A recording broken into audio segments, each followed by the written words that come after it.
கர்த்தாவே, உமது பிரமாணங்களின் வழியை எனக்கு போதியும்.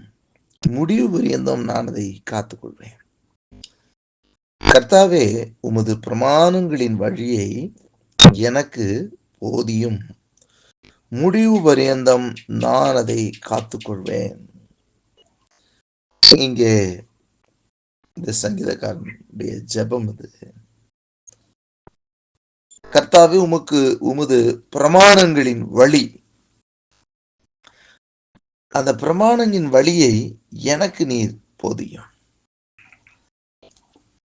ஆண்டவருடைய வார்த்தை சொல், நான் உனக்கு போதித்து நீ நடக்க வேண்டிய வழியை காட்டுவேன் என்று சொல்லப்பட்டிருக்கிறது. இங்கே இவர் கேட்கிறார், உம்முடைய பிரமாணங்களின் வழி எதுக்காக இதை நான் செய்யணும், ஏன் என்கிற அந்த கேள்வியோடு இருக்கக்கூடிய ஒவ்வொரு காரியத்தையும் அதை புரிந்து கொள்ளுகிற ஒரு கிருபை. அதான் உம்முடைய பிரமாணங்களின் வழி. இந்த பிரமாணம் எதுக்காக, இந்த விசுவாச பிரமாணம் எதுக்காக, ஏன் அதை நான் விசுவாசிக்க வேண்டும், அதை எனக்கு போதியும். அப்பொழுது நான் முடிவு பரியந்தம் நான் அதை காத்துக்கொள்வேன். அதாவது சீஷர்கள் கேட்கிறாங்க, ஜெபம் பண்ண கேட்கிறாங்க, அதே போல விசுவாசத்தை குறித்து கேட்கிறாங்க. அப்ப அந்த பிரமாணத்தினுடைய வழியை நம்ம கற்றுக்கொள்ளும் போது, நம்ம அறிந்து கொள்ளும் போது, முடிவு பரியந்தம் நாம் அதை காத்துக்கொள்ள முடியும். நம்முடைய பிரமாணங்களின் வழியை சரியா புரிந்து கொள்ளவில்லை என்று சொன்னால், கிறிஸ்தவ வாழ்க்கையும் அது புரிந்து கொள்ள முடியாத ஒரு சரியான வாழ்க்கையா இருக்க முடியாது. அந்த புரிந்து கொள்ளுகிற அறிவு, அதான் சொல்றாரு, உம்முடைய பிரமாணங்கள், அந்த பிரமாணங்களோட வழி என்ன, எதுக்காக. இப்ப இயேசு இந்த உலகத்துல வந்து நமக்காக பாடுபட்ட, அவர் மரித்த, உயிரோடு எழுந்த அந்த பிரமாணம் என்னதுக்காக அதை அவர் செய்யணும், இவைகளை எல்லாம் நாம் போதிக்கப்படும் போது, இதெல்லாம் புரிஞ்சு கொள்ளும் போதுதான் நம்ம முடிவு பரியந்தம் அதை காத்து கொள்வதற்கு எதுவா இருக்கும். எதுக்காக நான் அவரை விசுவாசிக்கிறேன்னே புரியாம, ஏன் அவர் அதெல்லாம் செஞ்சாருன்னே எனக்கு தெரியாம, ஒரு முரட்டு விசுவாசத்தோட அல்லது ஒண்ணுமே புரியாம இருக்கிறத, அது முடிவு வரைந்த நம்ம நிலைத்து இருக்க அதை விடாது முடியாது. ஏன்னா சரியான ஒரு காரியங்களை புரியாமல் எதையும் நம்ம உற்சாகத்தோடோ, அப்படி உற்சாகமா செய்யறோம் அப்படின்னா ஏதோ கூட்டத்தோட சேர்ந்து அப்படியே கத்திட்டு போற மாதிரி போயிடலாம். ஆனா பிரமாணத்தோட வழியை நீங்க புரிஞ்சுக்கிட்டீங்கன்னு சொன்னா முடிவு வரையும் அதை காத்துக்கணும். அப்போதான் எப்படி இருக்க முடியும்ன்றாரு பாருங்க. ஒரு 3 காரியத்தை அந்த 119ஆம் சங்கீதத்துல அந்த 33 தொடர்ந்து ஒரு 3 முக்கியமான காரியத்தை அவர் சொல்றாரு. எனக்கு உணர்வை தாரும், அப்பொழுது நான் உமது வேதத்தை பற்றி கொண்டு என் முழு இருதயத்தோடும் அதை கை கொள்ளுவேன். உமது கற்பனையின் பாதையில் என்னை நடத்தும், நான் அதில் பிரியமாயிருக்கிறேன். எனக்கு உணர்வை தாரும், அப்பொழுது நான் உமது வேதத்தை பற்றி கொண்டு என் முழு இருதயத்தோடும் அதை கை கொள்ளுவேன். அப்போ அதை உணர்கிற உணர்வு வேணும். அந்த பிரமாணத்தினுடைய வழிய அவர் போதிச்சும் போது அதை உணர்கிற உணர்வு நமக்கு வேணும். அதனாலதான் சங்கீதக்காரன் என்னை உணர்வுள்ளவனாக்கும் என்று கேட்பார். அப்போ உணர்வை அவர் கேட்கிறார், எனக்கு உணர்வை தாங்கப்பா. எந்த ஒரு உணர்வும் இல்லாம இருக்கக்கூடாது. உண்மை நான் உணர வேண்டும் அப்படின்னு சொல்லி, அப்பொழுது என் முழு இருதயத்தோடும் அதை கை கொள்ளுவேன் அப்படின்னு சொல்ற. அடுத்து பார்க்கும்போது சொல்ற, உங்கள் கற்பனைகளின் பாதையில் என்னை நடத்தும், நான் அதில் பிரியமாயிருக்கிறேன். எனக்கு உணர்வை தாரும் அப்படின்னு சொன்னாரு. 2வது, கற்பனையின் பாதையில் என்னை நடத்தும் என்று சொல்றாரு. அப்ப அந்த வழிய நம்ம அறிந்திருந்தால் அந்த கற்பனையின் பாதையில் நம்ம நடக்க முடியும். எதுக்காக இதை செய்தார் என்பதை அறிந்து கொள்ளும் பொழுதுதான் நாம் என்ன செய்ய வேண்டும், நமக்கு கொடுக்கப்பட்டிருக்கிற கற்பனை என்ன, அதன்படி நாம் நடக்க முடியும்.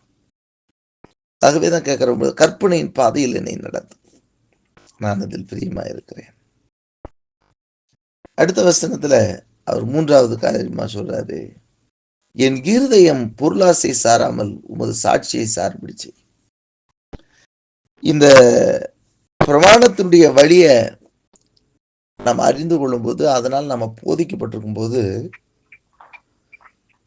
நம்முடைய இருதயம் பொருளாசையை சாராமல் அவருடைய சாட்சியை சார்ந்திருப்பதற்கு அது ஏதுவாக இருக்கும். இன்றைய காலகட்டங்களிலே இந்த சரியான சத்தியங்கள் நமக்கு இல்லாததுனால தான் உலகத்தின் அடிமைத்தனத்துக்குள்ளாக இருக்கிறோம்.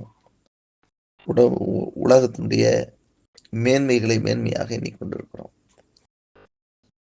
அதுக்கு அடுத்த வசனத்துல சொல்றாரு, மாயை பாராதபடிக்கு நீர் என் கண்களை விலக்கி உமது வழியில் என்னை உயிர்ப்பியும்.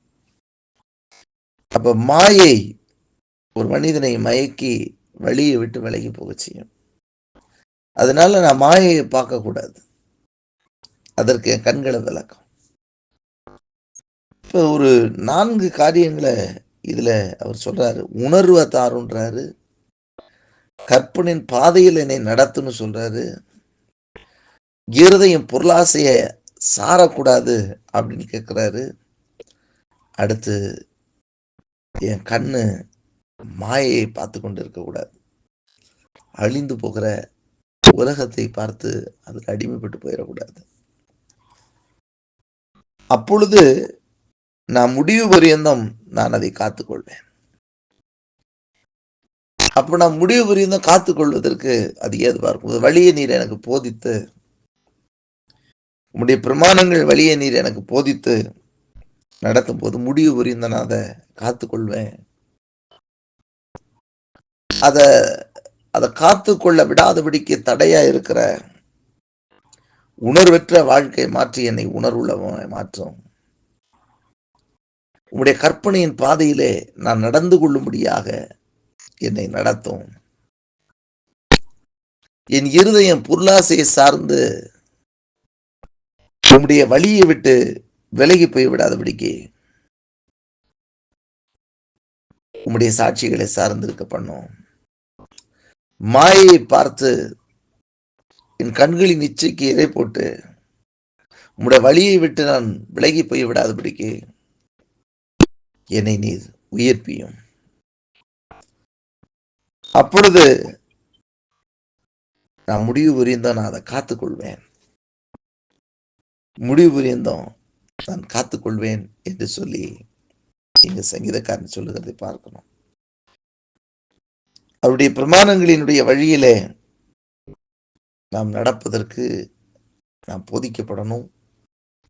போதிக்கப்பட்டவர்களாய் மாத்திரமல்ல, உணர்ந்தவர்களாக, உணர்வுள்ளவர்களாக இருந்து நாம் நடக்க வேண்டும். இதற்கு தடையாய் பொருளாசையும், இதற்கு தடையாய் கண்களின் இச்சை, மாயைக்கு நேராக அலைந்து திரிகிற கண்களும் ஆண்டுடைய வழியை விட்டு விலகி போவதற்கு வழியை ஏற்படுத்தும். ஆகவே நாம் ஆண்டுடைய பிரமாணங்களிலே போதிக்கப்பட்டு ஒரு உணர்வுள்ள இருதயத்தோடு நாம் அவரை பின்பற்றி நடப்போமானால் முடிவு பரியந்தம் நாம் அதை காத்துக்கொள்வோம். முடிவு பரியந்தம் நாம் நிலைத்திருப்போம். வேதம் சொல்லுகிறது, முடிவு பரியந்தம் நிலைத்திருக்கிறவனே ரட்சிக்கப்படுவான்.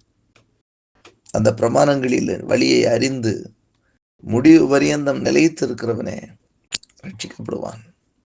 ஆகவே நாம் கர்த்தருக்குள் நிலைத்திருக்க கர்த்தர் பலன் தருவாராக. அவருடைய பிரமாணங்களின் வழிகளை ஒவ்வொரு நாளும் நாம் கற்றுக்கொள்வோம்.